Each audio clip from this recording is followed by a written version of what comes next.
दोस्तों, जरा कल्पना कीजिए कि आप अपनी गाड़ी में बैठकर रास्ते से गुजर रहे हैं और अचानक धरती फट जाए। आप अपनी गाड़ी समेत उस दरार के अंदर समा जाए। लेकिन ये सिर्फ कल्पना ही नहीं, बल्कि अब सच होती दिखाई दे रही एक असली सच्चाई बनती जा रही है। देश और दुनिया के कई इलाकों से ऐसी खबरें आ रही हैं जहां पर धरती में दरार पड़ने की वजह से ऊंची ऊंची इमारतें, बड़ी बड़ी गाड़ियां उसकी आगोश में समा जा रही हैं। पिछले कुछ समय में उत्तर प्रदेश के कई इलाकों में धरती में दरार पड़ने जैसी घटनाएं सामने आ चुकी हैं।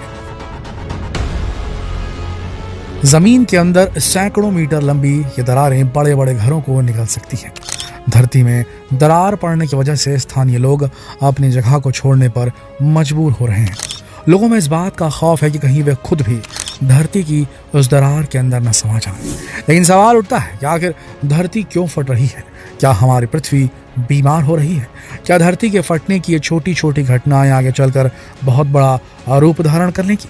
इन सारे भयानक और खौफनाक सवालों के जवाब आपको इस वीडियो में हम देने जा रहे हैं। इसलिए आपको ये वीडियो अंत तक जरूर देखना चाहिए और विचार करना चाहिए कि धरती की इस दुर्गति के लिए इंसान खुद जिम्मेदार है या नहीं। दोस्तों, ये कुदरत का कहर है या धरती का आक्रोश, या किसी प्रलय की निशानी है या कयामत के संकेत? पिछले कुछ सालों में भूकंप और धरती में दरार पड़ने जैसी कई घटनाओं ने ऐसे सारे सवाल लोगों के सामने लाकर खड़े कर दिए हैं जो बड़े बड़े वैज्ञानिकों को हैरत में डाल रहे हैं। दुनिया की बात तो हम बाद में करेंगे, पहले बात कर लेते हैं अपने ही देश भारत में होने वाली घटनाओं की। साल 2008 में उत्तर प्रदेश के बुंदेलखंड क्षेत्र में 8 से भी ज्यादा गांव में धरती में दरार पड़ने जैसी घटनाओं को देखा गया था। इन घटनाओं में धरती में कई मीटर लंबी दरार पड़ गई थी।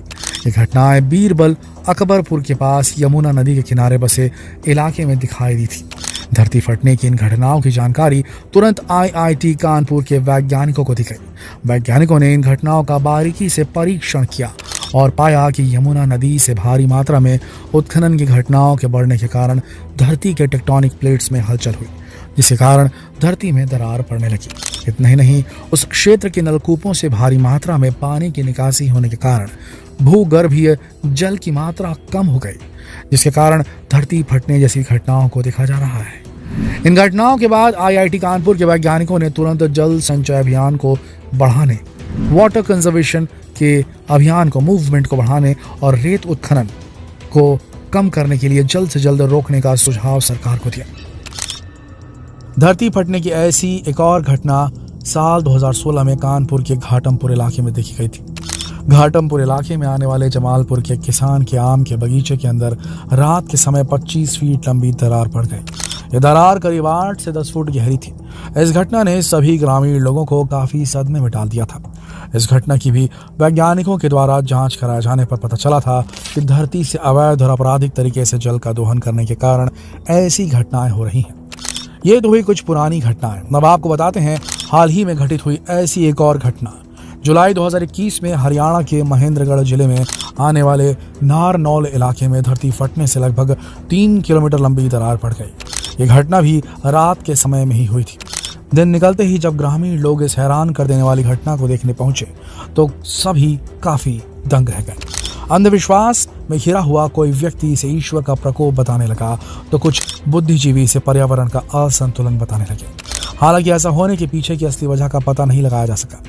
वैसे तो वैज्ञानिकों का मानना है कि धरती में होने वाले बड़े बदलाव लाखों वर्षों के बाद होते हैं, लेकिन अफ्रीका महाद्वीप में हाल ही में हुई कुछ हैरत अंगेज घटनाओं ने वैज्ञानिकों को भी हैरत में डाल दिया। कुछ समय पहले केनिया की धरती में कई किलोमीटर लंबी दरार पड़ गई थी। अचानक हुए इस भूगर्भीय बदलाव को देखकर वैज्ञानिकों को समझ नहीं आ रहा था कि आखिर भविष्य में क्या बदलाव हो सकता है। लेकिन कुछ निरीक्षण के आधार पर वैज्ञानिकों ने बताया कि हो सकता है आने वाले समय में अफ्रीका महाद्वीप 2 खंड में अलग अलग बट जाएगा। दोस्तों, साल 2005 में ऐसी एक और घटना ने वैज्ञानिकों को काफी सोच विचार करने पर मजबूर कर दिया था, जब इथियोपिया के इलाके में केवल 10 दिन के अंदर ही 60 किलोमीटर लंबी और 8 मीटर चौड़ी दरार पड़ गई थी। लेकिन सवाल उठता है कि आखिर धरती में दरार पड़ने के पीछे की साइंटिफिक वजह क्या है? दोस्तों, आपकी जानकारी के लिए बता दें कि धरती के भीतर जो लिथोस्फीयर होता है वो कई सारे अलग अलग प्लेट्स के खंडों में बटा हुआ होता है। ये टेक्टोनिक प्लेट्स काफी तेजी से अपनी जगह से दूसरी जगह पर सरकती जाती है। लिथोस्फीयर के ठीक नीचे होता है एस्टेनोस्फीयर। जब टेक्टोनिक प्लेट्स अपनी जगह पर से दूसरी जगह पर सरकती है तो उस प्लेट की बाउंड्री और एस्टेनोस्फीयर के बहाव के कारण काफी ज्यादा डायनामिक फोर्स क्रिएट होता है, जिसके कारण कभी कभी टेक्टोनिक प्लेट से टूट जाती है। यही कारण है कि धरती में दरार पड़ जाती है, यानी धरती फट जाती है। सवाल ये भी उठता है कि क्या धरती के नीचे मौजूद ये टेक्टोनिक प्लेट्स अपने आप अपनी जगह बदल रही हैं? दोस्तों, ऐसा बिल्कुल नहीं है। किसी भी नैसर्गिक आपदा के लिए इंसान भी काफी हद तक जिम्मेदार होता है, इसलिए धरती फटने जैसी घटनाओं के लिए भी काफी हद तक इंसान ही जिम्मेदार है। अब आप सोच रहे होंगे कि क्या भाई, ये क्या बात कर रहे हो, इतने छोटे से इंसान की वजह से इतनी बड़ी धरती कैसे फट सकती है? तो आपकी जानकारी के लिए बता दें दोस्तों कि जमीन से ज्यादा मात्रा में और अवैध तरीके से पानी का दोहन कर लेने के कारण टेक्टोनिक प्लेट्स में ऐसे बड़े बदलाव आते हैं। ये हम नहीं कह रहे, बल्कि ये वैज्ञानिकों का कहना है। IIT कानपुर के द्वारा की गई रिसर्च में भी इस बात को सुनिश्चित और चिन्हित किया गया है कि आज के समय में जिस प्रकार से सबमर्सिबल पंप्स का इस्तेमाल करके जरूरत से ज्यादा पानी का इस्तेमाल किया जा रहा है, जमीन से सोखा जा रहा है पानी को, इसके कारण जमीन के अंदर वैक्यूम चेम्बर्स का निर्माण हो रहा है। जहां पहले पानी हुआ करता था वो जगह अब खोखली होती जा रही है। यानी आप कल्पना कीजिए कि आपका घर जिस जमीन पर बना हुआ है उसके कुछ मीटर नीचे खोखले कमरे बन चुके हैं। ऐसे में भूकंप के थोड़े भी झटके धरती में तुरंत बड़ी दरार पैदा कर सकते हैं और देखते ही देखते आपका घर भी धरती की आगोश में समा सकता है। दोस्तों, जमीन से पानी का दोहन पहले भी किया जाता था, लेकिन ऐसा करने के लिए पारंपरिक तरीके अपनाए जाते थे।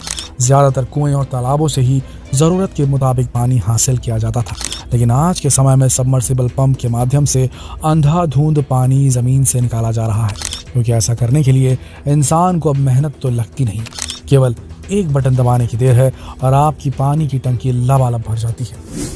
वहीं बड़ी बड़ी मिनरल वाटर बेचने वाली कंपनियां भी जमीन से जरूरत से ज्यादा पानी निकाल रही हैं, जो एक बड़ी चुनौती बनकर सामने उभर रही है।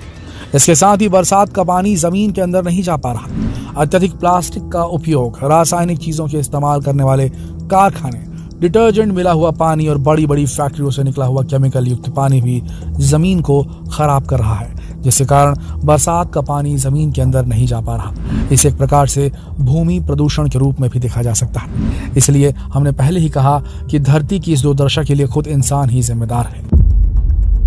इंसानों के द्वारा की जा रही इस अतिशयोक्ति के कारण सिर्फ धरती फटने जैसी प्राकृतिक आपदा ही नहीं, बल्कि भविष्य में भूजल संकट जैसे महासंकट से भी इंसान को जूझना पड़ेगा। कुछ बुद्धिजीवियों ने तो यहाँ तक कहा है कि तीसरा विश्व युद्ध अगर होगा तो वो जल संकट के कारण होगा। लेकिन ऐसे किसी महासंकट से बाहर निकलने की जिम्मेदारी भी हम इंसानों की ही है।